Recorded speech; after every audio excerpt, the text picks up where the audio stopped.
Okay, so I'm basically showing here how bad a shower wall can get.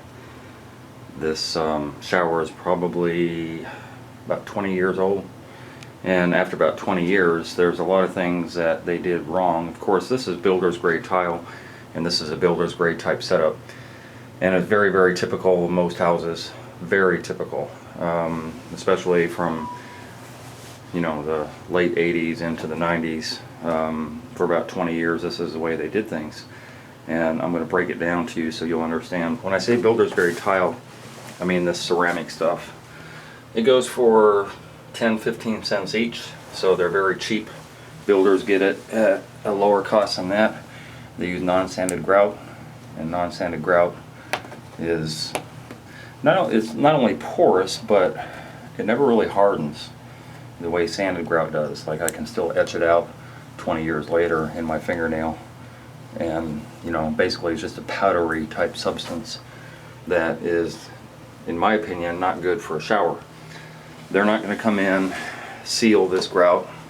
They're not going to mix it up the way it should be, which is kind of tough. They usually mix it up runny so they can get in one unit and get out the next and the next and the next. So when you mix it runny, that breaks it down also. And then of course settling and stuff like that causes cracks. And sanded grout, non-sanded grout always has cracks, and it has areas like this where the grout pops out. Anyway, it attracts a lot of mold and mildew, and that's another issue. The best thing they could have done is use epoxy grout. Epoxy grout, non-sanded, would have lasted and not have ever popped out or anything. You can see when it was new what it looked like up here, but it's still powdery, and I can still get it out with my fingernail. Anyway, this has a lot of issues because what they did back then was they would have their sheetrock on the wall, and they just brought it across into the shower area. Then they put a second layer of sheetrock in so that they could put these mud caps on. That's the only reason they put the second sheet of sheetrock on here.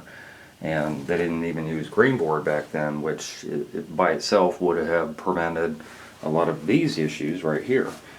But then on the biggest mistake that they usually make, builders will make, is these tubs have a lip, and you can see it back here. This is a steel tub, and the lip goes up to the top of my fingernail here. So move this stuff out of the way. So this is all steel, and it goes up like that. And the sheetrock should set directly on the top of that lip.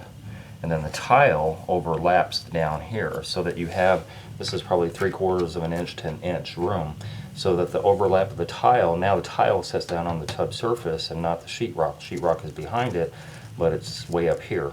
So if water ever gets up under here, it doesn't get absorbed through the sheetrock because sheetrock's too high for it to ever see water.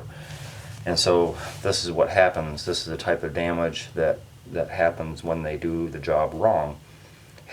Again, there's a lot of things they did wrong, but this one thing here, this one thing would have prevented a lot of this from going on, and then it's past too late.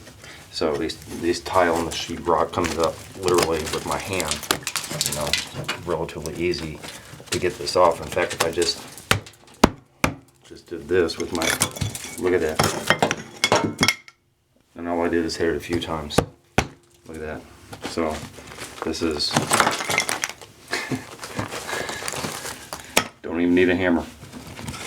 And so this is still wet, and it's wet probably all the way up to this level here. So it's just piss poor job that doesn't need to be done again 20 years later, but because they did it wrong.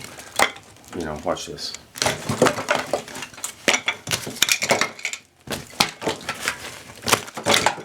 Very difficult to do a demolition with my hand, but that's what I'm doing. So then you have some black mold that's going on behind here because the water that absorbed through the sheetrock is encapsulated. It can't breathe, and then that begets your mold issue. So big issues with that.